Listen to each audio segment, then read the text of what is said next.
This is George Newbern, the voice of Superman. And you're listening to the DCAU Review, hosted by Cal and Liam. Streaming at DCAUreview.com and on your favorite podcast app.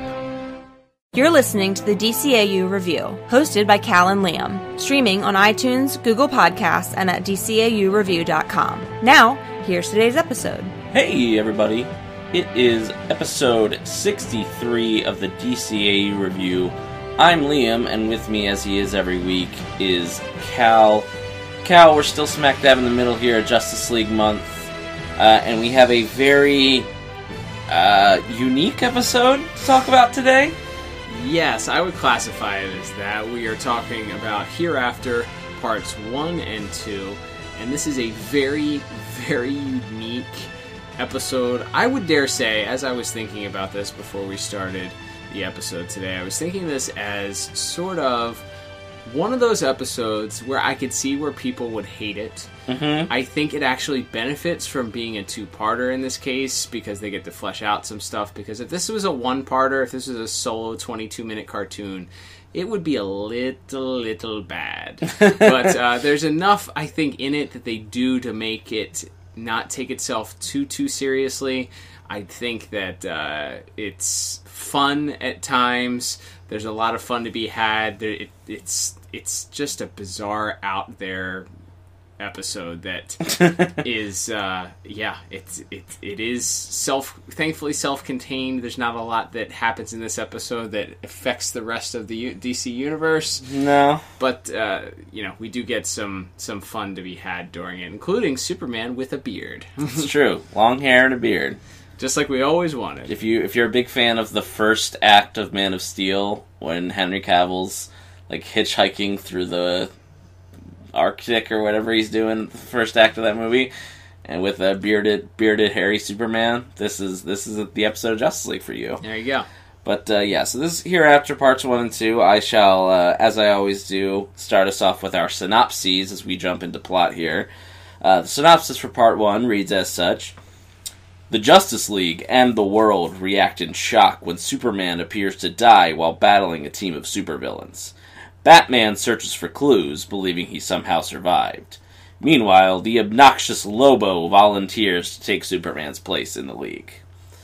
Which is, in fact, pretty accurate. I'd say so. And then we'll get into the part 2 synopsis, which reads as such: Thought dead by his friends, Superman wakes up in an apocalyptic wasteland 30,000 years into the future. With his powers diminished, he searches for answers and finds them when he meets humanity's last survivor, a very old foe of the Justice League. There you have it. So part 1, we have the Superman Revenge Squad, as they were sometimes known in the old comics. Bunch of old Superman foes team up. They have some kind of weird knife cult. They're all in black robes, and they all have knives, and they all stab a picture of Superman's S. It's very cliched, ritualistic. Yes, weird stuff. But it's there's some I don't know. It appears Metallo is the leader of this group. I don't know if he found some sort of religion in jail this past time, and so he's this time it's going to be a spiritual quest to murder Superman. But anyway, it's Metallo, Livewire, Calabac, Weather Wizard, and Toyman. Toyman's giant robot has a giant energy blast thing that, in fact, does not incinerate things, but as we find out in part 2, is simply teleporting them to the future. 50,000 years or something. Yeah, I think something like that. Savage says. So because he used tachyon particles, which is one of those Star Trek-esque things where you just say a word. And people are like, oh, yeah, okay, yeah, sure. That makes sense. Which, to be fair, because this episode is stupid, there's nothing worse than when something kind of silly tries really hard to justify itself as something smart. Yeah. So I kind of appreciated they're just you used tachyon energy and you accidentally sent you to the future, and they just immediately move on to the next problem. It's just water under the bridge at that point. But, so in the meantime, part 1 is we get a DCAU version of the funeral for a friend, of the Death of Superman story. Mm-hmm. We see plenty of other heroes and cameos from different people from various DCAU shows. Hard to say. Easy for me to say. Yeah. Including #MyAlfred makes a audible appearance as Ephraim Zimbalist Jr. returns to reprise his role. We Always also make you feel right at home. Yeah, it was nice. It was a nice little bit to have him kind of encouraging Batman to go to the funeral, and Batman, because he doesn't truly believe that Superman is dead. And also because he's a soulless, heartless... Right. And he doesn't want to face his feelings, although we do have a very nice moment later on. But, yeah, we get to the funeral, we see Alfred and Tim Drake are there, the Kents and Lana Lang and Supergirl are there, the Aquaman, Mira... the Green Lantern Corps, including brown hair Kyle Rayner. Not Ion suit, but that new 2002 suit. Yeah. So, a lot of fun cameos there. Lex Luthor shows up at his funeral. Lois Lane attacks him in the middle of the funeral and breaks down crying, and Lex tells her that he's gonna miss him too. It's all very it's a very really somber, sad experience. Martian Manhunter gives a really nice eulogy about the immigrant from the stars that taught us to be heroes, and it's all very nice. And then immediately it cuts to them sort of in the Watchtower, and Lobo shows up. And from the moment Lobo's on the screen, it's just nothing but silly, wacky stuff. And then there's a big jailbreak, and they have to go fight a bunch of villains. Yeah, it turns from somber. And you don't find out that Superman is still alive until quite literally the last 10 seconds. And even then, they show his lifeless body. They don't tell you that he's alive. Right. And then the very beginning of part 2 is where you learn that he's been transported into the future to a different version of the Earth, or 50,000 years in the future, to the Earth and 50,000 years in the future. Yeah. So, yeah, it is a very odd tone change very quickly, and I think that's why I'm glad that I benefited actually from a full-length 2-part episode, because if this was 22 minutes and that was how they jumped around, they went from that to this goofy bit with Lobo piling cars on top of Calabac and cracking wise and fighting the Justice League, it would have been very, very bad. And then on top of that, you add the ridiculousness of the story. There's a lot of time of Superman's journey driving his convertible from the point where he lands to getting to wherever the Watchtower has crash landed on Earth, which I guess is sort of Metropolis, because it seems to be in the similar area. A jungle outside of Metropolis? I mean, it's been 30,000 years, I guess. Vegetation has kind of taken over everything by then. But. Sure. Yeah, it is a wacky, strange... Now, this to be said, like I said, I can see where people would maybe look at this episode and be like, this is too ridiculous. But I feel like there's enough fun woven in that, unlike a lot of the bad episodes that shall go unnamed that we've done most recently and Dollar in the Jar. And in the past, right, this episode is actually fun despite it not being very good. You know what I'm saying? Yeah, no, it's dumb. It's good, dumb fun, I think, is a good way to describe it. But, yeah, and then the resolution is Vandal Savage has built a time machine, but just needs a power source. So they have to go inside a giant cockroach hive and steal a mini sun. It's giant cockroach hive. So the cockroaches are giant, and also the hive is giant also. Right, of course. Yes. And so then Superman, of course, turns out it's a yellow sun powering thing. So Superman, who has been depowered the whole time because the sun also turned red somehow in these. Well, it's because the gravitational pull. The gravitational pull threw off the entire... Vandal does... That's another throwaway line that explains why the sun has turned red. Okay, I missed that. Because the gravitational pull... Because, you see, the reason why the Earth ended is because Vandal Savage created a machine that allowed him to master gravity. That's what he said. That's what he says. Using Dwarf Star that he stole from Ray Palmer, he mastered gravity. and thus killed the Justice League and destroyed the world. All right. That's the tale as old as time, as Sure. you say. Sure. Let's get to scores, I guess. Yeah, definitely. I would say my plot for this, again, I had fun. It's a fun episode, but overall plot, it is a bizarre, weird thing. I gave plot 6 out of 10. Yeah, I gave it 5 out of 10, so right in that same ballpark. I like it. For everything we've just said. There's a lot of fun to be had. I really like just that we got because we never do a real Death of Superman, obviously, after this. So to see the DCAU version of that with, all of the heroes carrying the casket with the S on it and all of that was cool. It was that part of it's really well done, and then there's like we've said, a lot of weird, wacky stuff that happens in the rest of it. So I certainly don't hate it. 5 out of 10 maybe sounds like a low score, but it's really just tough to say. I can't say this is a good story. Correct. I think that's fair. Moving on here to music, I actually thought the music was very, very good for most of this episode. Again, a lot of shifting tones because you're dealing with really tragic and sad stuff immediately undercut by Lobo and giant bugs, but I thought the music does a good job of keeping up. I really like the theme that plays during the funeral as they're walking through the street with the casket, and Batman's up in the shadows on the building and everything is really well done. It plays again when Batman talks to Superman's grave, and I really liked the funeral theme. I really liked some of the music in part 2 during the action beats, like when Superman goes very Liam Neeson and decides to fight a bunch of wolves.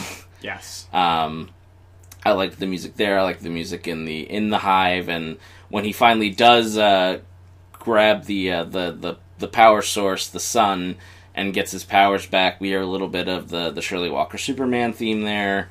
We hear that a couple times. I really enjoyed the music in this episode. What about you? Yeah, I thought it was okay. I mentioned that there was, I could have used a little more of the Shirley Walker Superman theme. Yeah. I think that there were, I think you said 2 points specifically where it played that you reminded me of, but I feel like that it could have used it, and I think that's just the tone of this series. It doesn't heavily rely on those themes as much as you would in a solo show, or they did in a solo show. So it's hard to have that expectation, and it's rarely, if ever, met. That's why I think when you hear it, it's like, oh yeah, and then it's it's a little disappointing if they don't follow through with it. I think that so we haven't reviewed the Lobo episode from Superman the Animated Series just yet, the main man, but the electric guitar that accompanies his sort of his general presence, which is a big part of that episode, is brought back for this episode and is done really, really well. I think otherwise there wasn't a whole lot other than some of the more tense scenes where there was some atmosphere that was added through it. I didn't hate it. I think I could have used a little more of the Superman theme for once, and because of that, I gave it a 6 out of 10. All right, that's fair. I'm a little stronger. I went 8 out of 10 on mine. Not dramatic enough for our disagreement alarm or anything, but yeah, no. I thought the music was strong there, and it was one of the stronger parts of the episode. Moving on here to our animation and visuals. This is a very animation and visual heavy episode, especially in part 2, where they have to redesign the entire Earth. I thought the backgrounds and stuff, especially in part 2, are really well done. Yep. The bug hives, Vandal Savage's house, some of the various sights and sounds, the jungle that he travels through, the desert and everything. I thought they did a really good job sort of setting the visual tone of that like Mad Max style world. Mm-hmm. Well, how about that hashtag poncho movement? Oh yeah, from Superman too, when he's his wearing the fur poncho after he kills the one wolf creature thing. Poncho. That's good. Gotta love it. That's good time. Yeah, so the poncho movement was great. I think that the visuals for Superman too, they had some fun with being able to design a caveman Superman, basically. Yeah, definitely. A BC Superman, maybe, if you will. It was a good look, and unique enough, similar enough because you kept the red and blue with but added some interesting dynamics to it. The beard, the long hair we talked about. Vandal Savage is pretty much on model from his previous appearances, with a little skinnier, maybe a little longer hair, but pretty much generally the same. Still got that weird goatee. Yeah, that weird goatee, absolutely. You did get, of course, we talked about Lobo being in prior Superman episodes. This is his first appearance in the Justice League, so he's a visually interesting character. Oh yeah, and of course you had some villains that popped back up. Deadshot was back in this episode. You did have some of the Superman rogues following up their appearances from Superman the Animated Series. So yeah, you have a lot of people a lot of visuals, a lot of interesting looking characters, and you have the dynamic of switching a lot of that Metropolis after Superman dies. It's a lot of nighttime stuff, and then all of a sudden, the second episode, it's almost exclusively takes place in the future Earth, lit by the red sun. So yeah, it is a different dynamic, and I think they handled that very well. I think visuals in this episode are fantastic. Didn't really necessarily care for the weird horns on the cockroaches. They looked more like rhinoceroses to me. Yeah, like beetles or something. Yeah, they were less like cockroaches and more like that. I don't know what that choice was all about, because we know that Glen Murakami can make some weird, creepy looking bug things based on some of the Batman Beyond stuff. It is probably worth noting that by this time Glenn had moved on to Teen Titans. Okay, so right. That maybe is part of it. Maybe they lost their resident crazy creature design guy. There you go. Fair enough. Tough but fair. And yeah, so for that, I think it's the strongest part of the episode. I think it's a very visually interesting episode. You get all 7 of the main of the Justice League. You get Lobo. You get a bunch of different villains. You get Vandal Savage. You get aliens. You get giant bug creatures. Very, very, very entertaining and very interesting to look at. So I gave it a very strong score of 9 out of 10 for visuals. What about you?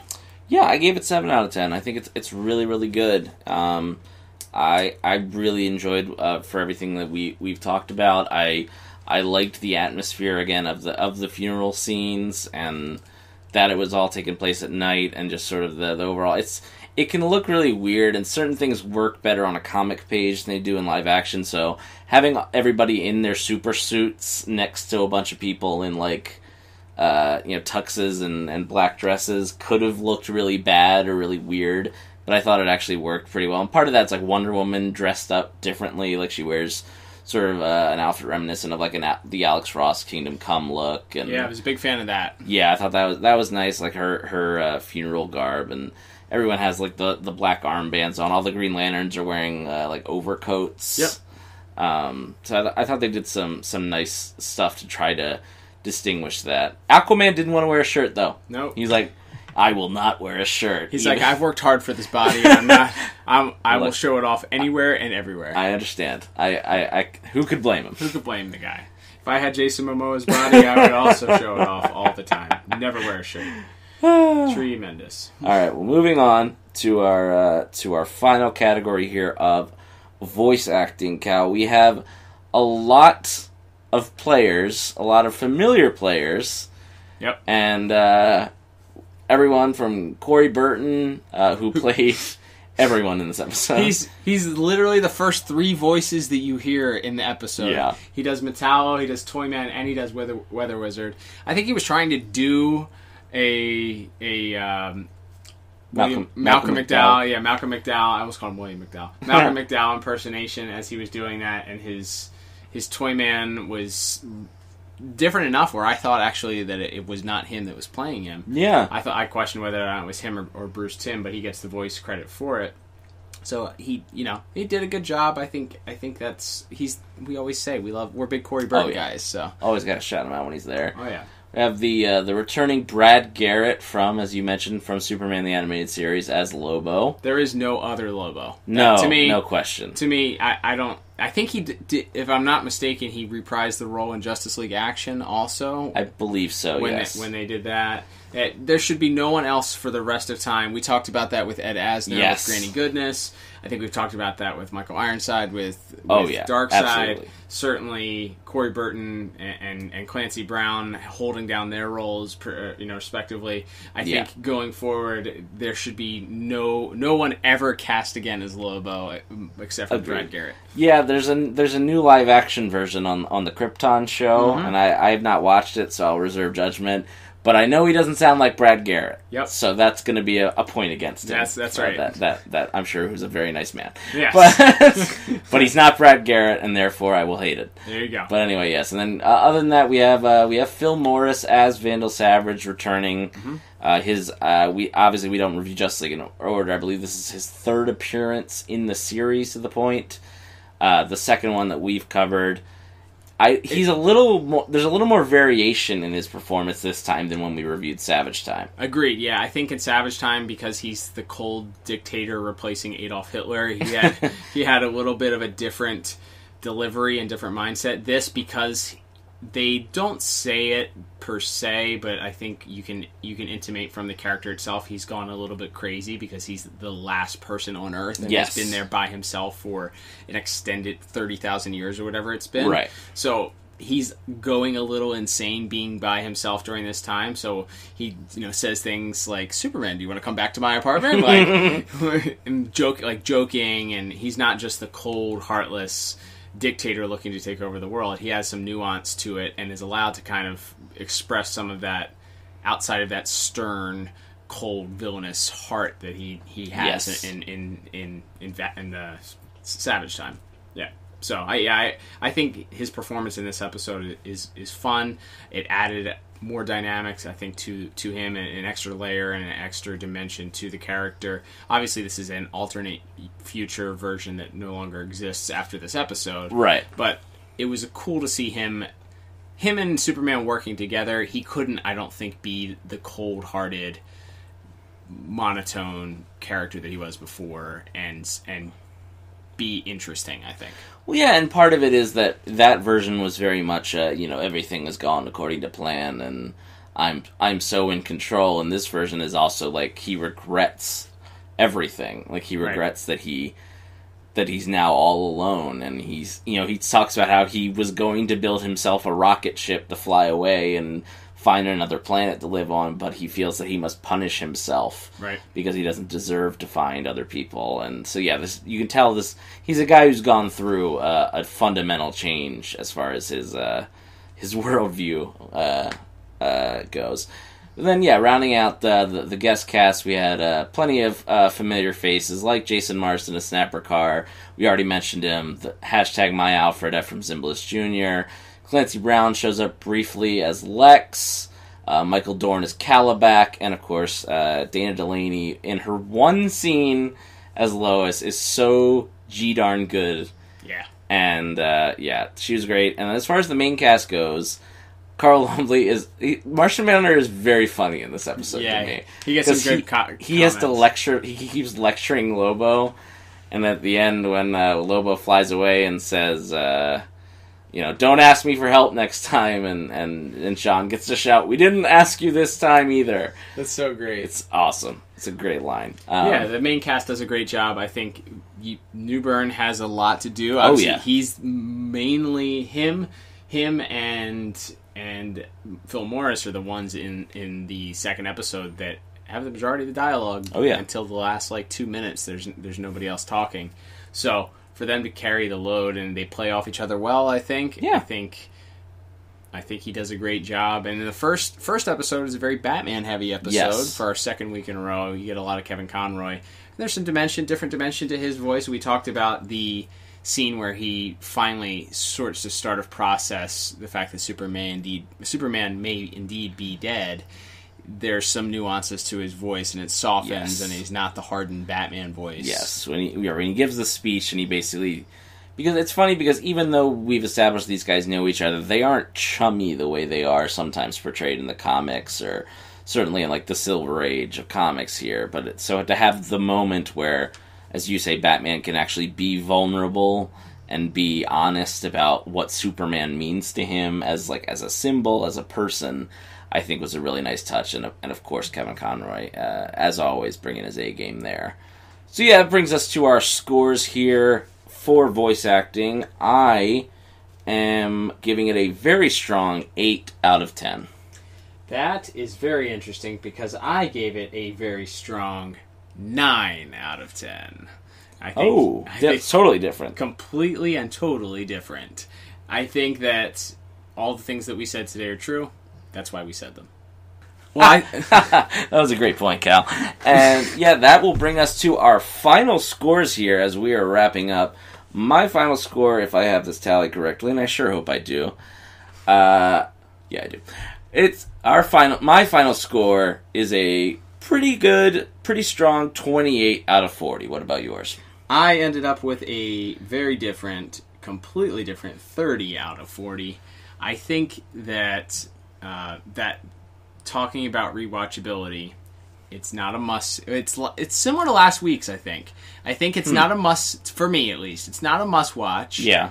There's nothing that carries forward in this that is a necessity, but it's a fun enough episode where if you are looking for a fun episode, okay, this is a fun episode to watch. Yeah, no, I get where you're coming from. Like I said, as we joked about it a lot in plot and everything, and it is very silly in some places and wacky, but sometimes that's kind of what you want. You don't always need to do the deep, meaty, character drama. Sometimes you just want to see Superman fight some giant bugs. There's nothing.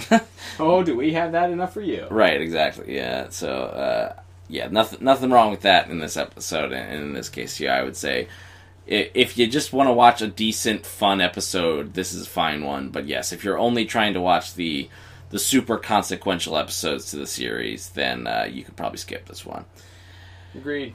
All right, well, that will begin to wrap us up here. Thank you so much for listening. This was episode 63. You can find us on Twitter at DCAU Review. I do all the tweeting there for us. Always post new episodes when they come out. Do polls throughout the week. Try to retweet fan art when we get it. Try to retweet other creators who do projects on the DCAU.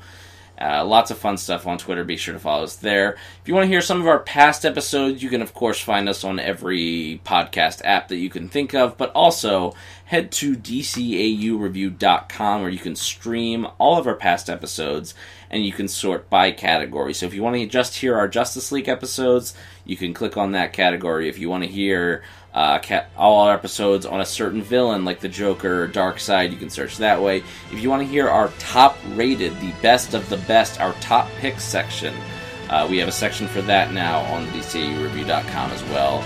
So find us there. Cal does a great job with that site.